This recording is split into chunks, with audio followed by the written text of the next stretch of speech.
Gas masks at their sides, Mr. and Mrs. Chamberlain were aware what power these camera images projected to the people.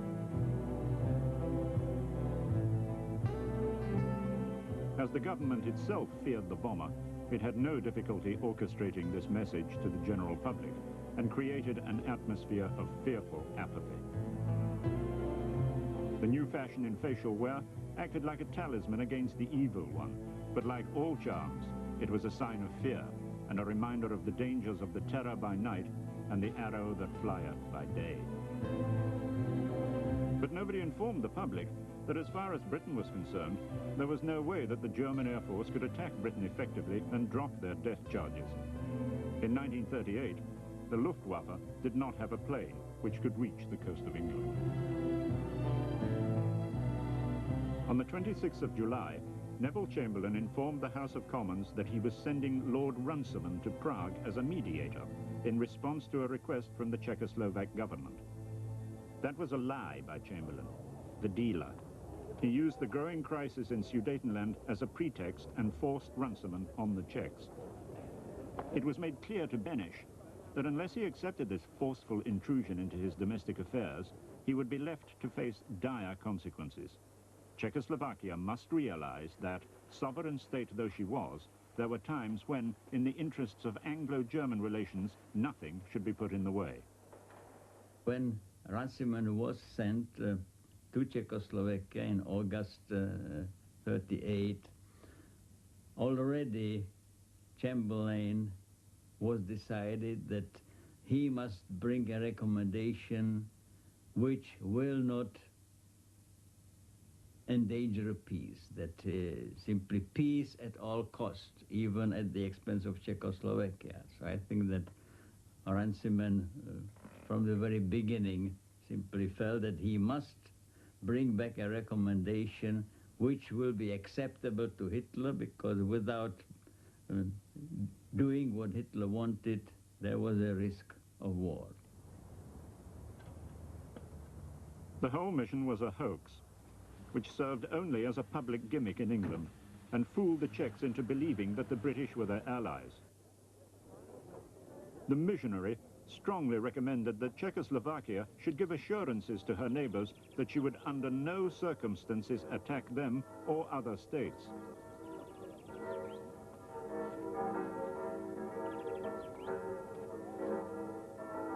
But where Shakespeare's Winter Tale placed Bohemia in the Balkans, Runciman's Midsummer Night's Dream set fair to misplace the Czech border regions inside Germany. So the missionary had a good time with the gymnastic instructor.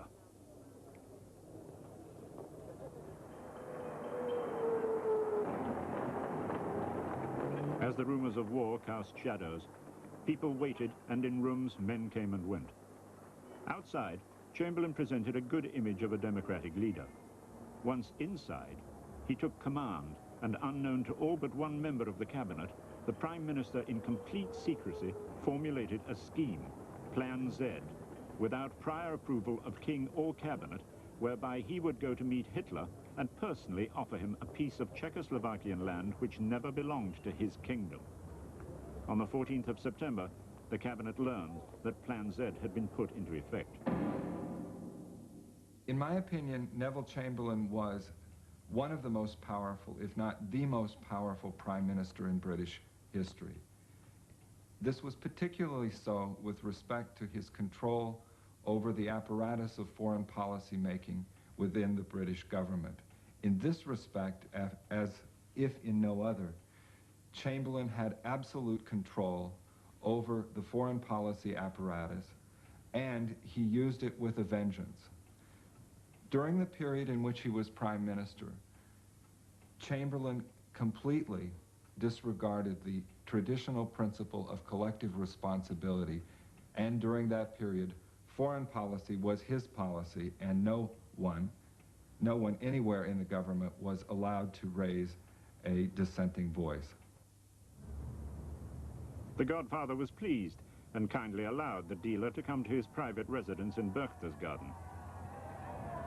The press hailed their dealer in peace as a great hero because at 69, he was taking his first flight. I'm going to meet the German Chancellor, because the situation seems to me to be one in which discussions between him and me may have useful consequences. My policy has always been to try to ensure peace, and the Führer's ready acceptance of my suggestion encourages me to hope that my visit to him will not be without result. It was to be hoped that his diplomatic skills were greater than his sense of direction. Or was it a new downstep that he did before boarding the plane?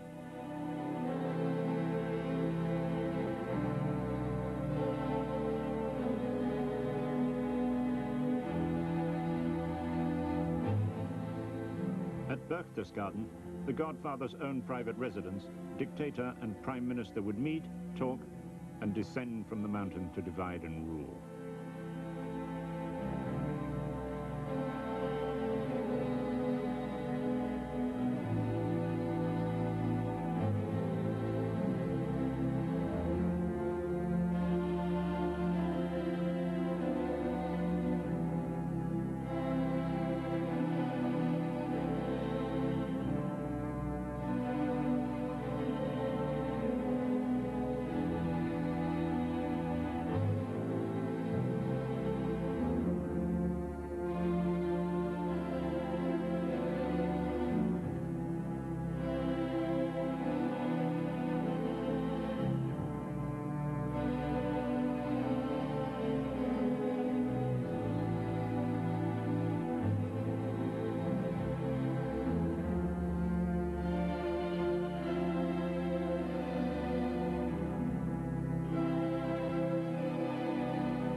Die ganze Welt dachte damals, das würde in Europa und auch in der ganzen Welt Frieden bringen.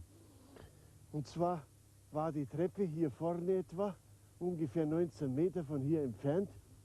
Da ist also Chamberlain hochgegangen und wurde oben von Hitler empfangen, anschließend in die große Halle geleitet, die hier über diesen Ruinen sich befand. Dort stellte Hitler seine sämtlichen Mitarbeiter vor und zog sich dann mit Chamberlain zurück hinauf in sein Arbeitszimmer, um dort in einem dreistündigen Gespräch über die augenblickliche Weltsituation zu sprechen und um eben den Frieden der Welt zu erhalten. To the Godfather's surprise, Chamberlain asked what he would do if the Czechs could be made to give up the Sudetenland. The Prime Minister had gone alone to the Godfather's lair, not because he was naive, but because he already knew what he was going to do. The dealer had come prepared. He needed no diplomatic advisers of stature, for he had already decided that parts of Czechoslovakia would have to be conceded to Hitler. The questions were, which parts and how? I've come back again, rather quicker than I expected. Yesterday afternoon, I had a long talk with Herr Hitler. It was a frank talk, but it was a friendly one. And I feel satisfied now that each of us fully understands what is in the mind of the other.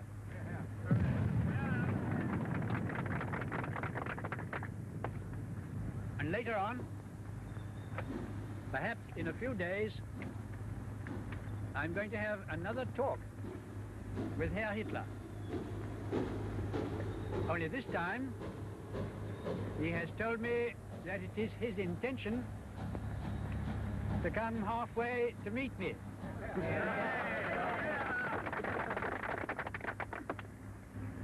He wishes to spare an old man another such a long journey.